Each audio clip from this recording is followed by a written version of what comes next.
बिस्मिल्लाहिर्रहमानिर्रहीम। नाज़रीन, इस वीडियो क्लिप में आपको प्याज को स्टोर करने के हवाले से कुछ बातें बताई जाती हैं कि अगरचे प्याज की फसल को स्टोर नहीं करना चाहिए, ये ख़राब हो जाती है, लेकिन ये फुलकारा किस्म जो है ये तो 6 महीने तक भी रखी जा सकती है। नसरपुरी या हज़ारी जो है ये भी ठीक है, ये 2 महीने तक तो ये भी चल जाता है।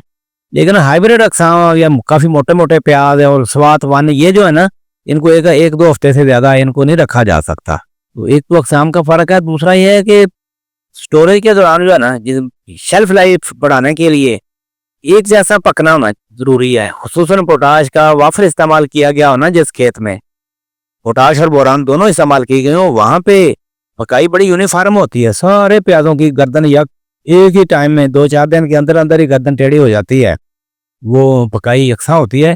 तो जो कोई बिल्कुल अभी कच्चा खड़ा हो, कोई अंदर से पक गए हुए, इस तरह के प्याज को जब आप स्टोर करेंगे तो वो कच्ची गर्दन वाला कच्चा प्याज जो है ना वो ख़राब करेगा, बाकी को भी ख़राब करेगा।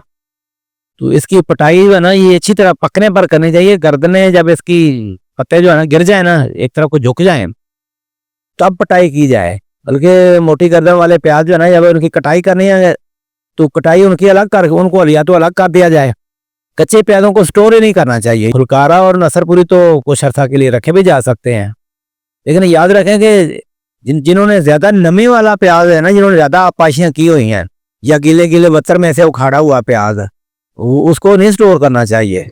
बल्कि जिन्होंने अच्छे तरीके से खुश्क ड्राई माहौल में इसको उखाड़ा है, या बल्कि जड़ी बूटियों के अंदर इतनी जड़ी बूटियाँ चढ़ गई, अंदर से टुबी मार के प्याज निकाला हुआ है, वो प्याज रखने के काबिल नहीं है, वो उसको मंडी में डाल देना चाहिए।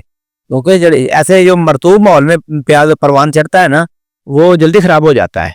तो पटाई का वक़्त जो है ना ये बड़ा ख़ास, सुबह सुबह ही, यानी कि गर्म मौसम है, कितनी ज़्यादा गर्मी पड़ रही है, तो सुबह सुबह ही ठंडे मौसम में ही इसको उखाड़ लिया जाए और टेंट लगाकर साए का इस्तेमाल करना बेहतर है। तो ऐसे ही धूप में प्याज गरम प्याज को काट कर उसको जो है ना नहीं रखना चाहिए, बल्कि इसको ठंडा करके रखना चाहिए। किसी की जब पटाई के दौरान किसी किस्म का कट नहीं लगना चाहिए। अगर जिस प्याज को एक भी कट लगा होगा तो वो तो गल जाएगा। फिर यह है कि आपको ये चीज़ मालूम होनी चाहिए कि जो मेरा ज़मीन है ना, वहाँ तो रेतली ज़मीनों में वहाँ तो हाथ से ही पटाई हो जाती है, खुरपे की भी ज़रूरत नहीं है। लेकिन भारी ज़मीनों में तो बड़ा काफ़ी डिफ़िकल्ट होता है, वहाँ तो खुरपे की ज़रूरत होती है। तो खुरपे से जो है ना इसको ज़ख्मी नहीं होने देना चाहिए, बड़ी एहतियात के साथ इसकी पटाई करनी चाहिए। जब पटाई कर लें तो इसकी और इसको स्टोर में ले जाएं, बल्कि जालियों में डाल के भी फुलकारा और नसरपुरी तो जो है ना ये जालियों में डाल के भी रखे जा सकते हैं। तो अगर खुला रखा जाए तो ज़्यादा बेहतर है, उसके ऊपर सीलिंग फैन चला दिया जाए तो ये सबसे बेहतर है। 2-3 इंच से ज़्यादा मोटी तय नहीं होनी चाहिए, बस एक दो ऊपर तय हो, 1 या 2 प्याज ऊपर पड़े हुए। इससे ज़्यादा अगर बड़ी मोटी तय लगेंगे तो ज़्यादा ख़राब होते हैं। इनको हफ्ते में 2 मरतबा जो है ना हिलाते भी रहना चाहिए। 2 हफ्ते 3 हफ्ते रखा जा सकता है, लेकिन याद रखें कि सीलिंग फैन का इस्तेमाल करना जो है ना ये ज़रूरी है। वरना मेरा तो मशवरा ये है कि इसको स्टोर ना ही किया जाए, बल्कि डायरेक्ट जो है ना खेत से ये मंडी में डाल देना ही बेहतर है।